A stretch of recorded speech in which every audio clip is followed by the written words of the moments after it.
alegría el ser parte de la Escuela Sabática, un programa en el que podemos compartir la fe, participar de la misión mundial de la Iglesia y estudiar juntos la Biblia.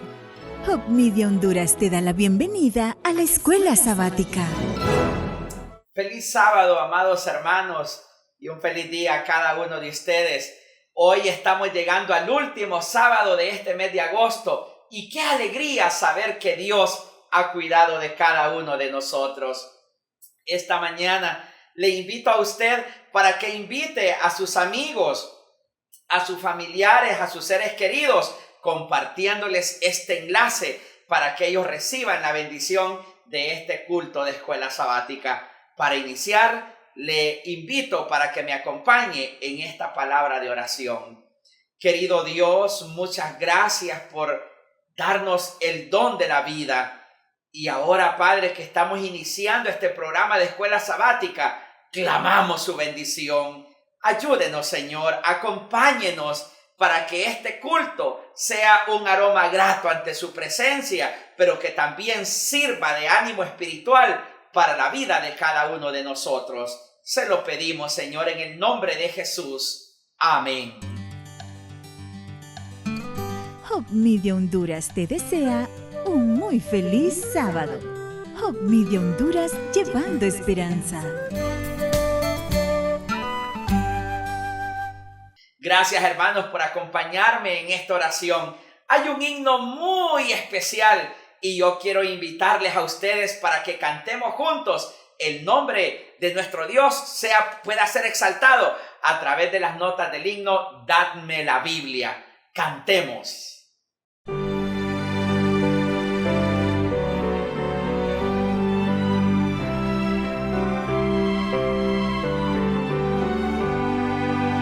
Dadme la Biblia, reluciente estrella, norte del nauta en tormentoso mar. Nunca el nublado esconderá su brillo, pues las tinieblas puede disipar. Dadme la Biblia, santa y clara nueva, luz del camino angosto y celestial, regla y promesa, ley y amor unidos, hasta que rompa el alba eterna. Dadme la Biblia en mi desaliento, cuando el pecado cáuseme temor. Dadme los bienes dichos del Maestro, siempre me encuentre junto al Salvador. Dadme la Biblia, santa y clara nueva, luz del camino angosto y celestial, regla y promesa, ley y amor unidos, hasta que rompa el alba eterna. Dadme la Biblia, antorcha mis pisadas en la insegura senda terrenal, única luz constante en las tinieblas, prenda de paz y amparo celestial. Dadme la Biblia, santa y clara nueva, luz del camino angosto y celestial, regla y promesa, ley y amor unidos, hasta que rompa el alba eterna. Dadme la Biblia, luz de vida eterna, junto al sepulcro su esplendor alzar. Sobre el Jordán destáquense las puertas, fulgidas de la célica ciudad. Dadme la Biblia, santa y clara nueva, luz del camino angosto y celestial, regla y promesa, ley y amor unidos, hasta que rompa el alba eterna. Qué bello es alabar juntos el nombre de nuestro Dios. A continuación viene la historia del relato misionero y hoy lleva como título 18 y no tener dónde ir. Me llama mucho la atención ese título y quiero que usted me acompañe a ver de qué se trata este relato misionero. Para algunos, cumplir 18 años significa entrar en una dura nueva realidad. En el lado caribeño de Costa Rica, chicos y jóvenes vulnerables a menudo son reclutados por el mundo de las drogas y otras malas influencias. La Iglesia Adventista de aquí está conectada con las necesidades de su comunidad y se esfuerza para ofrecer soluciones. Cada semana, voluntarios visitan un orfanato local con programas para niños. Aquí viven más de 100 niños. Aquí hay bebés, hay de 1 año, de 2 años y hasta arriba, hasta 18 años. Nosotros visitamos casa por casa, estudiamos, oramos y trabajamos con los niños. Hay un equipo de la Iglesia Central de Limón que somos los que trabajamos con los niños. Decenas de niños y cuidadoras asisten a los programas y cultos. Margelot es una de las cuidadoras. Ella cuida de una casa para niñas y las prepara para el futuro cuando tengan que cuidarse solas. En esta casa todos hacen sus oficios como mantener su cuarto, su closet y saben limpiar, ellos cocinan, lo que ellos no saben yo les enseño. Marjolette sabe que la vida después del orfanato puede ser aún más difícil. Ella agradece por los adventistas que los visitan regularmente. Muchos niños han aceptado a Jesús por medio de estos programas.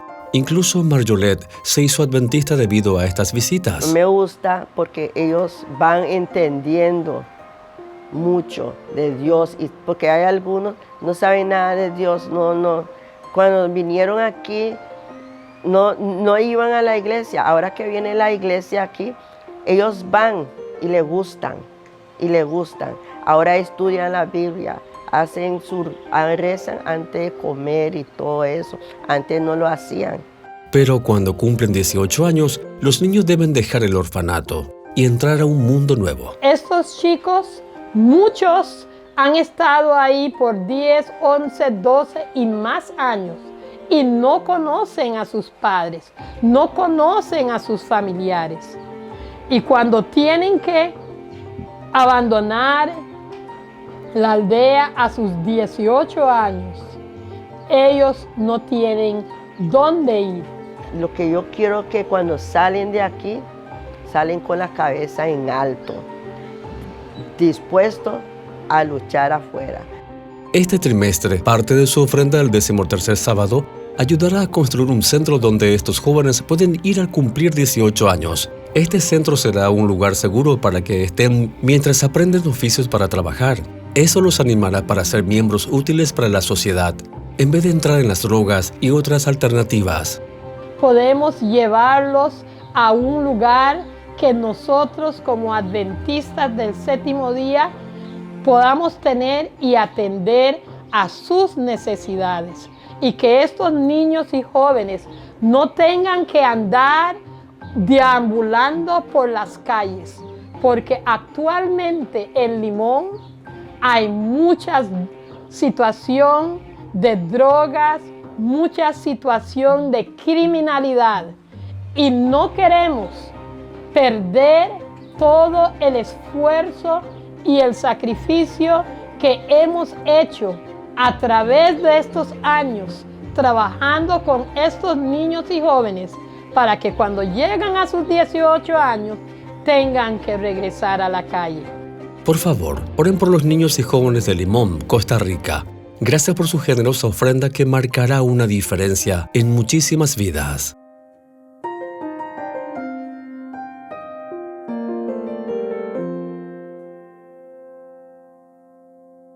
Y ahora, querido hermano, tengo aquí en mis manos el folleto de Escuela Sabática, la cartilla, que esta semana ha tenido el título Controversias en Jerusalén. Es un tema muy interesante y usted sabe que ha estado muy profundo la lección de esta semana. Una vez más, nuestro invitado especial es el pastor Robert Costa y tenemos el privilegio de tenerlo aquí con nosotros. Pastor Costa, el tiempo es suyo para el repaso de la lección de esta semana. Bienvenido, bienvenida a Lecciones de Vida. Hasta aquí lo que hemos estudiado del libro de Marcos, se ha enfatizado la consideración especial que Jesús dio en su predicación sobre el reino de Dios. Sin embargo, en el capítulo 10, Marcos nota el impacto del reino de Dios en los corazones de las personas que han aceptado sus principios en sus vidas. Pero Marcos también comparte cómo nosotros podemos experimentar el reino mientras esperamos su gran manifestación al final de los tiempos. Y nuestro estudio de hoy aborda la cuestión de cómo podemos entrar en el reino de Dios. También analizaremos los desafíos que enfrentan las personas en su intención de entrar al reino o experimentar el reino ahora. Y examinaremos los puntos siguientes, son 3. Marcos ilustra que las personas que quieran entrar en el reino de Dios deben poseer la actitud natural de los niños pequeños. Número 2. Dios llama tanto a los ricos como a los pobres a entrar en el reino de Dios. Y número 3, para experimentar el reino de Dios ahora, debemos tener presentes ciertos principios. En un momento más, regresaré.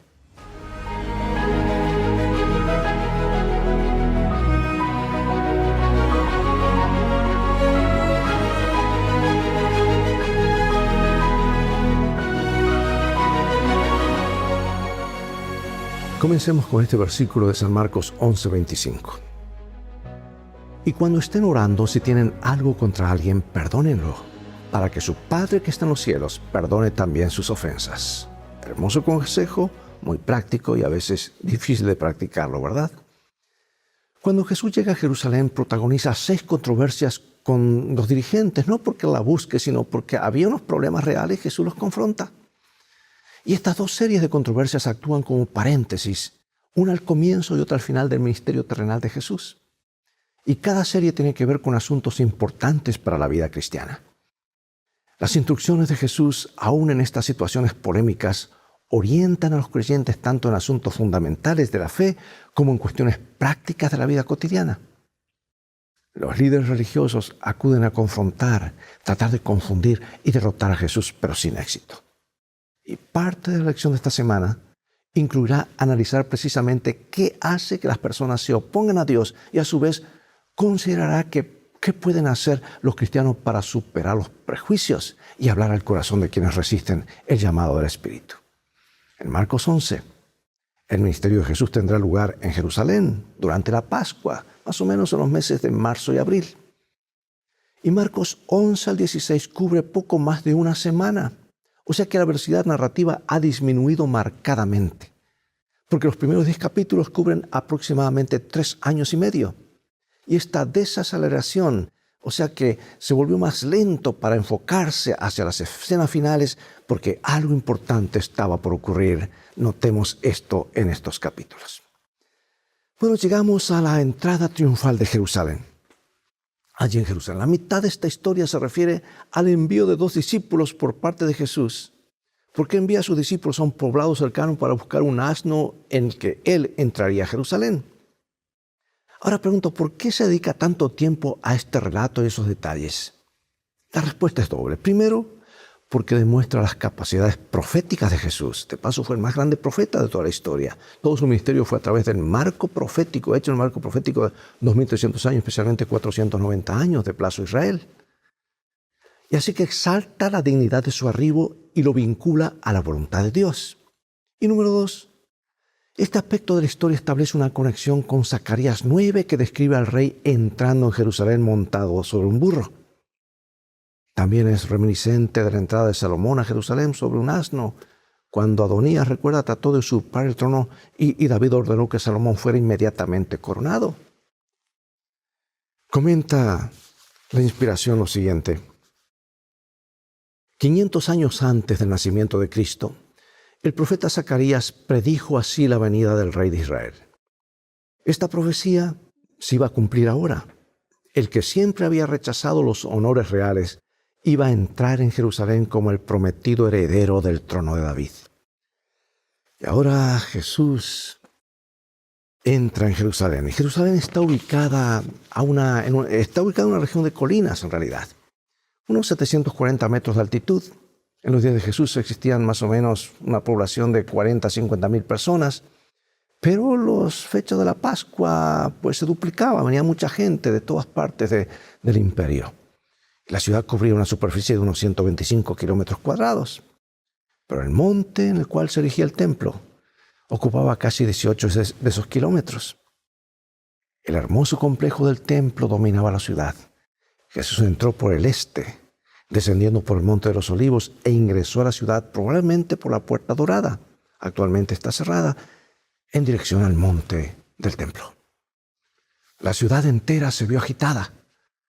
Ahora Jesús llegaba. Todos se daban cuenta de la relevancia de su acción simbólica. La multitud que acompañaba a Jesús gritaba Hosana, de paso un término cuyo significado original era salva ahora, pero que luego llegó a tener sentido de gloria a Dios. El tiempo del secreto, de la confidencialidad en la que Jesús había insistido a lo largo de su Evangelio de Marcos, ha terminado. Ahora Jesús entra en la ciudad mediante una bien conocida acción simbólica vinculada a la realeza. Ingresa al templo, pero cuando es tarde simplemente, ya es tarde, por eso mira alrededor y parte luego a Betania con los 12 discípulos. Y lo que pudo haber terminado una revuelta concluye en cambio con una serena salida de allí. Pero el día siguiente sería diferente. La acción de montar sobre un asno sugiere humildad. Y yo quiero destacar esta pregunta, ¿por qué ese es un rasgo tan importante, especialmente para los cristianos? ¿Hay algo que podamos enorgullecernos a la luz de la cruz? Nada, por cierto. Sigamos con la historia. En la mañana, mientras venía de Betania, a unos 3 kilómetros de Jerusalén, Jesús sintió hambre. Y al ver una higuera frondosa se dirigió a ella para encontrar tal vez algún fruto temprano. Y esta acción no habría sido considerada un hurto, puesto que según la legislación del Antiguo Testamento, uno podía comer del campo o el huerto de un vecino para satisfacer su apetito.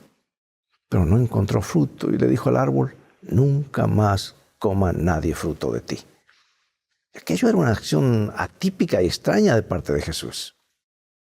Pero lo que acontece inmediatamente después es más impactante, porque lo que sucede luego tuvo lugar probablemente en el atrio de los gentiles, donde tiene lugar la venta de animales para los sacrificios, que de paso fue una novedad implementada poco antes por Caifás, con razones más bien comerciales.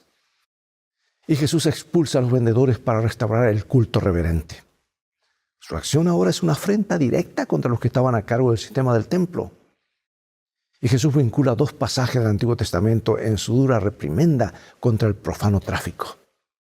Insiste en que el templo debe ser una casa de oración para todos los pueblos, incluyendo enfáticamente a los gentiles.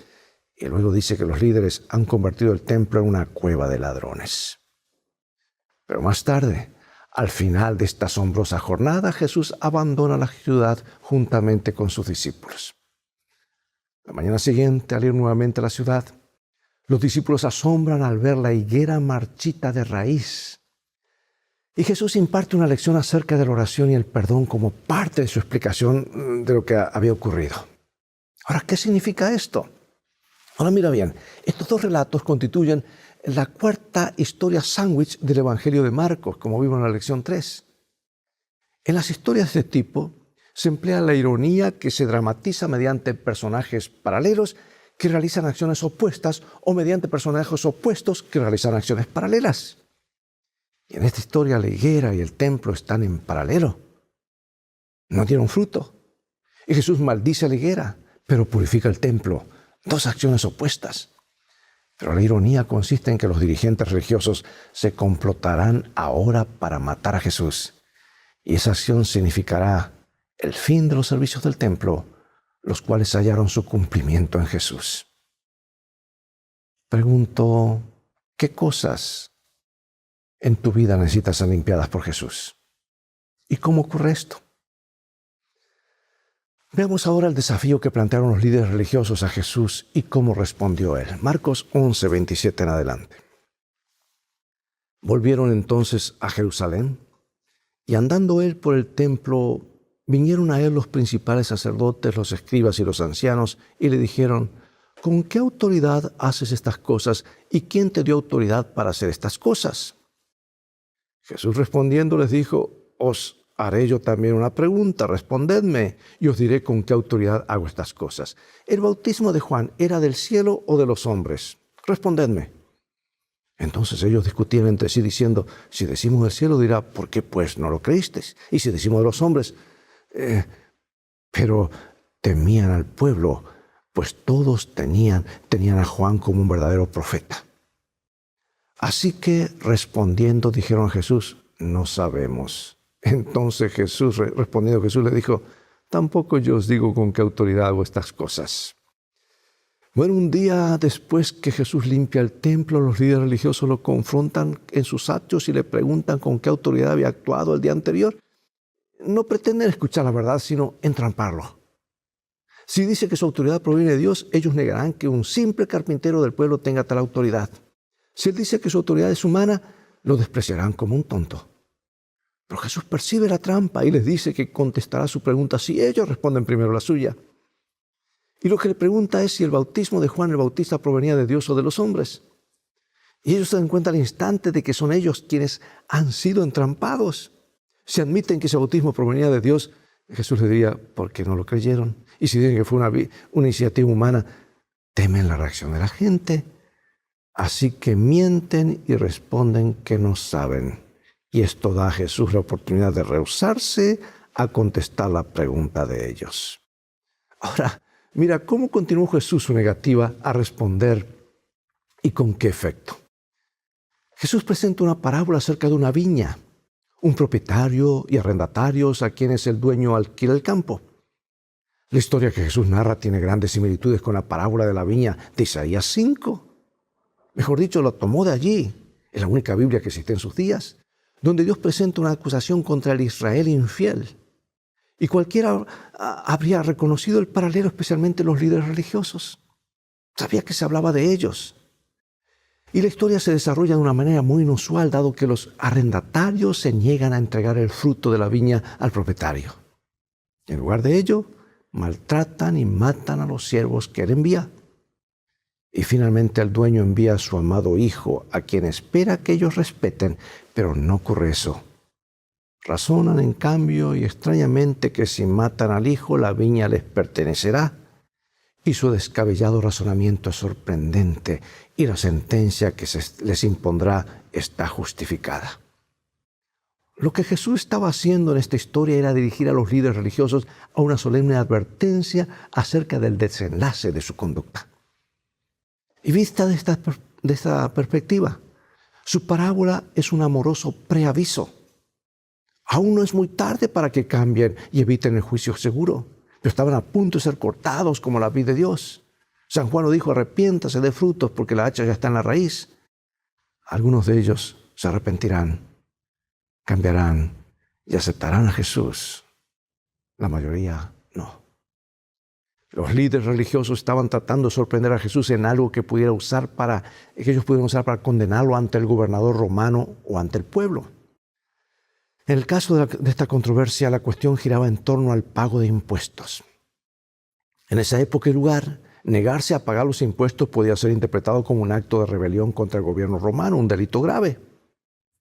Y la respuesta de Jesús acerca de dar al César lo que es del César y a Dios lo que es de Dios, lo puso a salvo de una trampa.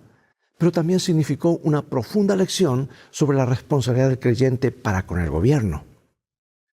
Jesús declaró que ya que estaban viviendo bajo la protección del poder romano, debían dar a ese poder el apoyo que exigía mientras no estuviese en conflicto con un deber superior. Pero mientras se sujetasen pacíficamente a las leyes del país, debían dar toda oportunidad de tributar su primera fidelidad a Dios. Lo que viene luego es una pregunta acerca de la resurrección de los muertos. Y los saduceos eran un grupo sacerdotal que aceptaba solo los 5 libros de Moisés como la Escritura. No creían en la resurrección de los muertos. Y el escenario que presentaron a Jesús fue probablemente hipotético y tenía que ver con 7 hermanos y una mujer. De acuerdo con la ley de Moisés, a fin de preservar la propiedad dentro de la familia, Cuando un hombre moría sin dejar descendientes, su hermano debía casarse con la viuda, y el primogénito resultante de esa unión era considerado legalmente como hijo del difunto. Y procurando desacreditar la doctrina de la resurrección, los saduceos proponen aquí un dilema moral. ¿De cuál de los hermanos será la esposa de la mujer cuando ocurra la resurrección? Y Jesús contrarresta el argumento de ellos en 2 pasos, haciendo referencia a las Escrituras y al poder de Dios. Primero describe el poder de Dios en la resurrección e indica que la institución del matrimonio ya no existirá en el cielo. Y luego defiende la doctrina de la resurrección apelando a Éxodo 3, donde dice que es Dios de Abraham, Isaac y Jacob. Y Jesús da a entender que esto significa que Dios los resucitará. Ellos no pueden permanecer muertos si Dios es el Dios de Abraham, de Isaac y de Jacob, quienes están por ahora muertos. Y ahora tenemos otro texto más en Marcos 12. Acercándose uno de los escribas que los había oído disputar y sabía que les había respondido bien, le preguntó: ¿cuál es el primer mandamiento de todos? Jesús le respondió: el primer mandamiento de todos es: oye Israel, el Señor nuestro Dios, el Señor uno es, y amarás al Señor tu Dios con todo tu corazón y con toda tu alma y con toda tu mente y con todas tus fuerzas. Este es el principal mandamiento. Y el segundo es semejante: amarás a tu prójimo como a ti mismo. No hay otro mandamiento mayor que estos. Entonces el escriba le dijo: bien, maestro, verdad has dicho, que uno es Dios y no hay otro fuera de él. Y el amarle con todo el corazón, con todo el entendimiento, con toda el alma y con todas las fuerzas, y amar al prójimo como uno mismo, es más que todos los holocaustos y sacrificios. Jesús entonces, viendo que había respondido sabiamente, le dijo: no estás lejos del reino de Dios. Y ya ninguno osaba preguntarle. Qué profunda pregunta hizo el escriba amigable, y cuál fue la doble respuesta de Jesús. Bueno, hasta este punto el Evangelio de Marcos, la mayoría de los líderes religiosos, con pocas excepciones, son antagónicos hacia Jesús. Esto es particularmente cierto en el caso de Jerusalén, donde Jesús ha confrontado al liderazgo acerca de la adoración en el templo, algo que se encuentra en el corazón mismo del judaísmo. Por lo tanto, el hecho de que un escriba escuchara las disputas y apreciara la respuesta de Jesús demuestra honestidad y valentía frente a la animosidad prevaleciente contra Jesús. Habría sido más fácil simplemente permanecer en un segundo plano y solo observar, aún simpatizando con Jesús. Pero este hombre no hace eso. El escriba penetra hasta el corazón mismo de la religión con su pregunta acerca de cuál de los mandamientos es el más importante. Y Jesús responde con simplicidad y claridad, citando el Shema, la confesión de fe del judaísmo tomada de Deuteronomio capítulo 6, versículos 4 y 5. El más importante de los mandamientos, dice Jesús, es amar a Dios con todo el corazón, el alma, la mente y las fuerzas, es decir, con la totalidad del ser. Y Jesús concede un extra al escriba al mencionar el segundo mandamiento en el orden de importancia, y cita nuevamente el Antiguo Testamento, y esta vez Levítico 19. Y este mandamiento consiste en amar al prójimo como a uno mismo. La gente se pregunta a veces cómo es posible exigir el amor. El contexto cultural del mandato que aparece en Deuteronomio ayuda a esclarecer esto. Porque ese lenguaje es tomado de los antiguos pactos o tratados entre partes, y el término traducido como amor se refiere al hecho de ser fiel a los requerimientos convenidos en el acuerdo, cumpliéndolos fielmente. Por lo tanto, aunque no se descarta el afecto profundo entre las partes, ese término está mucho más centrado en las acciones que demuestran esa lealtad. El escriba fue honesto y apreció la claridad y simplicidad de la respuesta de Jesús, reconociéndolas a viva voz. Y uno puede imaginar los ceños fruncidos de los otros líderes religiosos, puesto que el escriba honesto afirma que la respuesta de Jesús es válida, algo que ninguno de ellos estuvo dispuesto a hacer. Y Jesús también expresó su reconocimiento para con el escriba por su respuesta honesta, al decirle que no estaba lejos del reino de Dios. No estar lejos no significa estar adentro. Lo que el escriba todavía necesitaba era reconocer quién era Jesús y seguirlo, un paso adicional en el camino de la fe. Pregunto, ¿cómo aprendemos a amar a Dios y a nuestro prójimo como nosotros mismos? ¿Por qué es la cruz la clave para obedecer estos mandamientos? Bueno, se nos fue el tiempo. Repasemos ahora para concluir. ¿Qué lecciones prácticas podemos aprender del acto de Jesús de limpiar el templo? Considera la siguiente declaración. Los atrios del templo de Jerusalén, llenos del tumulto del tráfico impío, representaban con toda verdad el templo del corazón, contaminado por la presencia de pasiones sensuales y pensamientos impíos. Y al limpiar el templo de los compradores y vendedores del mundo, Jesús anunció su misión de limpiar el corazón de la contaminación del pecado, de los deseos terrenales, las concupiscencias egoístas y los malos hábitos que corrompen el alma. Oh, tantas enseñanzas que salen de simplemente un relato. Cuán profundo era Jesús al hacer lo que hacía. Y en Marcos 12, uno de los fariseos se dirige a Jesús y dice, Maestro, sabemos que eres veraz y no te importa lo que nadie piense porque no eres parcial con nadie, sino que enseñas el camino de Dios con verdad. Parece que los líderes religiosos reconocen quién es Jesús y la autoridad de sus enseñanzas. Sin embargo, no están dispuestos a seguir a Jesús y ser parte de su reino. ¿Cómo se repite este mismo reconocimiento y rechazo de Jesús en los tiempos modernos? Sí me gusta escuchar, yo creo en Dios, pero no están dispuestos a seguir lo que Dios dice. Luego viene el incidente de higuera y leo otro comentario inspirado y dice, el acto de Cristo de maldecir el árbol que con su propio poder había creado se destaca como una amonestación a todas las iglesias y a todos los cristianos. Nadie puede vivir la ley de Dios sin servir a otros. Pero son muchos los que no viven la vida misericordiosa y abnegada de Cristo. Algunos de los que se creen excelentes cristianos no entienden lo que constituye servir a Dios. Planifican y estudian para agradarse a sí mismos, solo obran con respecto al yo. Para ellos el tiempo solo tiene valor en la medida que les permite juntar para sí. Este es su objetivo en todos los asuntos de la vida. No obran para otros, sino para sí mismos. Dios los creó para vivir en un mundo donde debe realizarse un servicio abnegado. Los designó para ayudar a sus semejantes de toda manera posible. Pero el yo es tan enorme que no pueden ver otra cosa. No están en contacto con la humanidad. Los que así viven para el yo son como la higuera que tenía mucha apariencia pero no llevaba fruto. Observan las formas de culto pero sin arrepentimiento ni fe. Profesan honrar la ley de Dios pero les falta obediencia. Dicen pero no hacen.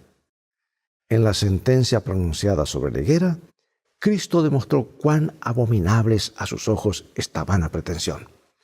Declaró que quien peca abiertamente es menos culpable que quien profesa servir a Dios pero no lleva fruto para su gloria. Como decimos en inglés, ouch, esto es demasiado claro y toca el corazón, porque es un mensaje para cada uno de nosotros. ¿Estamos dando frutos? Reflexiona acerca de esto, hermano y hermana. Del significado de la purificación del templo por parte de Cristo. ¿Cómo podría aplicarse el principio hoy a nuestra iglesia?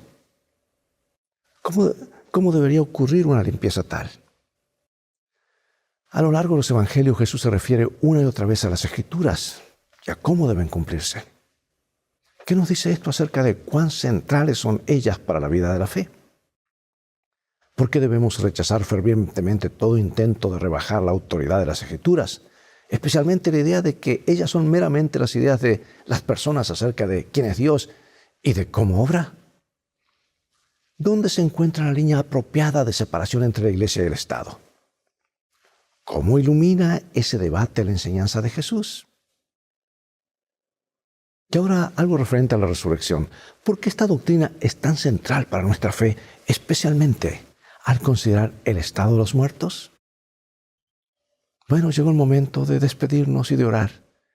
Dios permita que estas lecciones queden grabadas en nuestra mente y en nuestro corazón. Oremos. Nuestro Padre Celestial, hemos cubierto mucho terreno en estas enseñanzas de Jesús en esta hora. Queremos aplicarlas. Que estas lecciones prácticas sean una realidad de nuestra vida. Ayúdanos a ser cristianos leales, cabales, para dar frutos, ser verdaderos discípulos. Te agradecemos porque lo harás, porque lo pedimos en el nombre de Jesús. Amén. Bien, amigos, es todo el tiempo que tenemos por hoy. Llegó el momento de despedirnos. Será hasta el próximo programa de Lecciones de Vida. Invita a otros a sintonizar este canal. Transfórmate tú mismo en un canal de bendiciones. Y acuérdate que en los próximos capítulos ya entraremos en la recta final cuando Jesús está yendo hacia la cruz en este viaje para rescatarte a ti y a mí, para mostrarte que tú vales mucho para Él, que te ama más de lo que puedes imaginar. Y en este viaje de la vida, las cosas van a terminar bien gracias a lo que ocurrió en el Calvario. Si hacemos de los principios de la Biblia nuestro GPS y a Jesús como nuestro guía. Maranatha.